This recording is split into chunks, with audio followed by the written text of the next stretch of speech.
Hi everyone, I'm Maureen McCoy. I'm your instructor for NTR593 Applied Project Part 1. This course is meant to walk you through the applied project process and help you write your paper. So in this class, you'll be working on chapters 1, 2, and 3, and then you'll move on to Part 2 at some point with the other instructor, and she'll help you through chapters 4, 5, and 6. So in this portion of the class, you'll really be coming up with your applied project topic. You'll be finding a mentor to support that. And the project could be a systematic review on a topic of something that you're interested in, or it could be experimental. Due to the speed of the class with just 7.5 weeks, if you wanted to do something experimental, it has to be pretty small. In this class, we don't really have time to send something through like full IRB approval. So this is something that would typically stay within your workplace. If you wanted to go on and publish something in the future, then all of that would require IRB approval. So we're trying to keep it small, but still walk you through the process of doing the applied project and hopefully having you research something that's of interest to you. I'm going to walk you through the course shell quickly. So I'm just going to share my screen here. All right, so in our course shell, I do post announcements, typically just to remind you when something is due. So then just take a look at the syllabus. For this class, it should be more of the cumulative class that you take towards the end of your program, ideally in maybe the second to last semester, somewhere in there. There is no textbook because we're just working on your project. This is very different than like a normal class because you're not going to have quizzes and discussion boards and all of that. Like the main focus of the class is really just to focus on your research. You can read through this. The grading process is per A+. I do give, and then it's just a straight A, B, C, D, E. Everything is submitted via Canvas. Make sure that if you are working on this from another state, that you are on Arizona Standard Time as far as submitting assignments goes.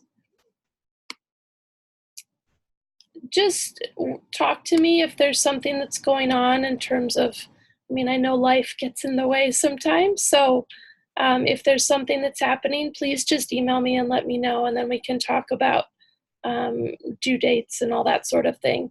With a course like this, we're really trying to work together through this process, so just keep me in the loop. You can always email me. I don't use that community forum and the discussion board. I'd rather just you email me directly if you have any questions.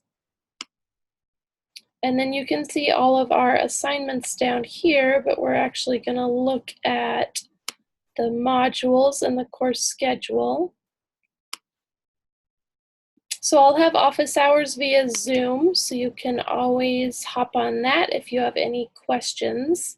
I'll do it Wednesdays from 3 to 4 Arizona time, but if there's another time that works better for you, we can always do that. So no issues. I'm pretty open on times.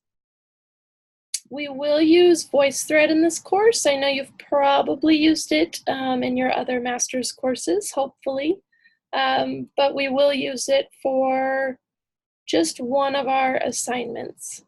So let's take a look at the course schedule. So all of the assignments in this class will be due on Monday nights by 11:59 p.m. So you can check those due dates here. There is an academic integrity agreement that just talks about plagiarism and all of that sort of thing. Since it is a lot of writing in this class, that's very vital that we're aware of what we're doing with that. So Module 0 and Module 1 are both due within a week, and then you can kind of see that we move forward from there. You can see that I mentioned Slack within our course schedule here. So I'm gonna jump back. So if you go to your My ASU page where it lists all of your courses, there we go.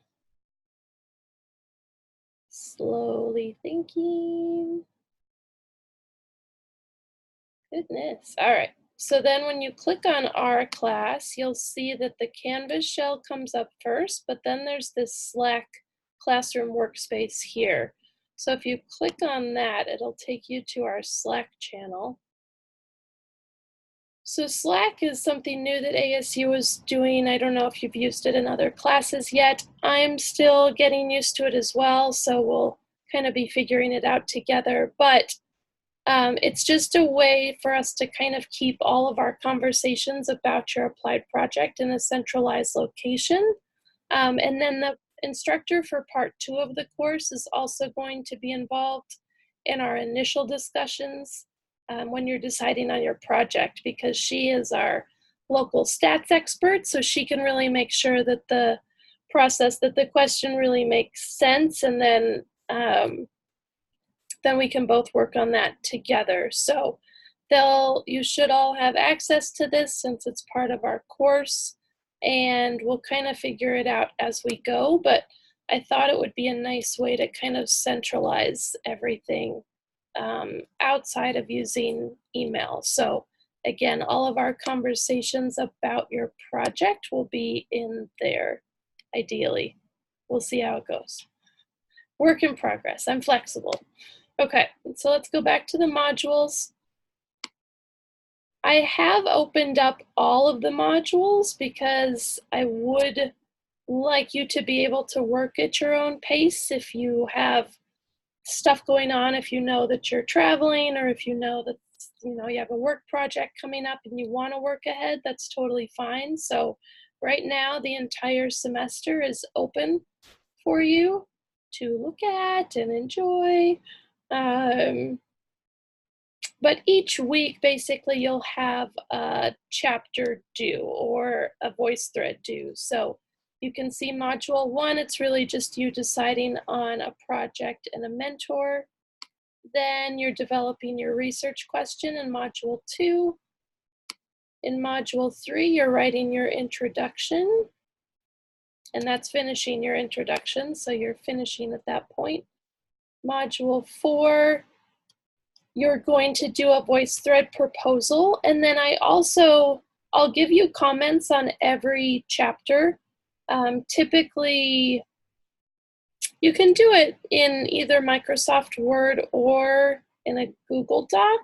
Typically, I've been working in Word and then giving comments, and then the students work on that, and then they resubmit it with those edits made the following week. So we can work through that. Typically, I think Microsoft Word works well because ultimately that's what your final doc will be, but we can do Google Docs as well. It would work just the same. Module 5, you're writing chapter 3, which is your method section. I have you do chapters 1 and 3 before chapter 2. Chapter 2 is your last one because the lit review is the largest of all of your chapters. So you should be working on the lit review throughout the entire semester because all those articles you're going to have to be reviewing. Just start putting them into your lit review and describing them as you go, because that'll just save you some time.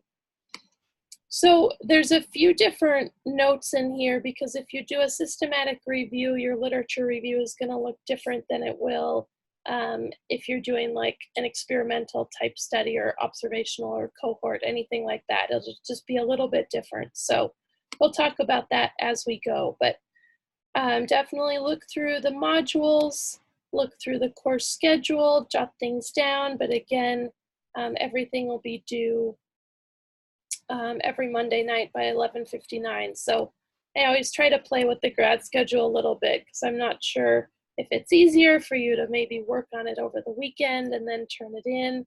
And then I'll try to give comments. My goal is within the first like 24 to 48 hours. And then you can move on and do your edits and things like that. So But ideally, your mentor is also going to be highly involved in this process as well, so they can give you comments on that. Because it's challenging for me to read, 20 systematic reviews. So if you have a strong mentor, then that'll be their job to help with that as well. So I look forward to working with you in this class, and there'll be more info to come. So thanks so much. Let's see if we can edit this.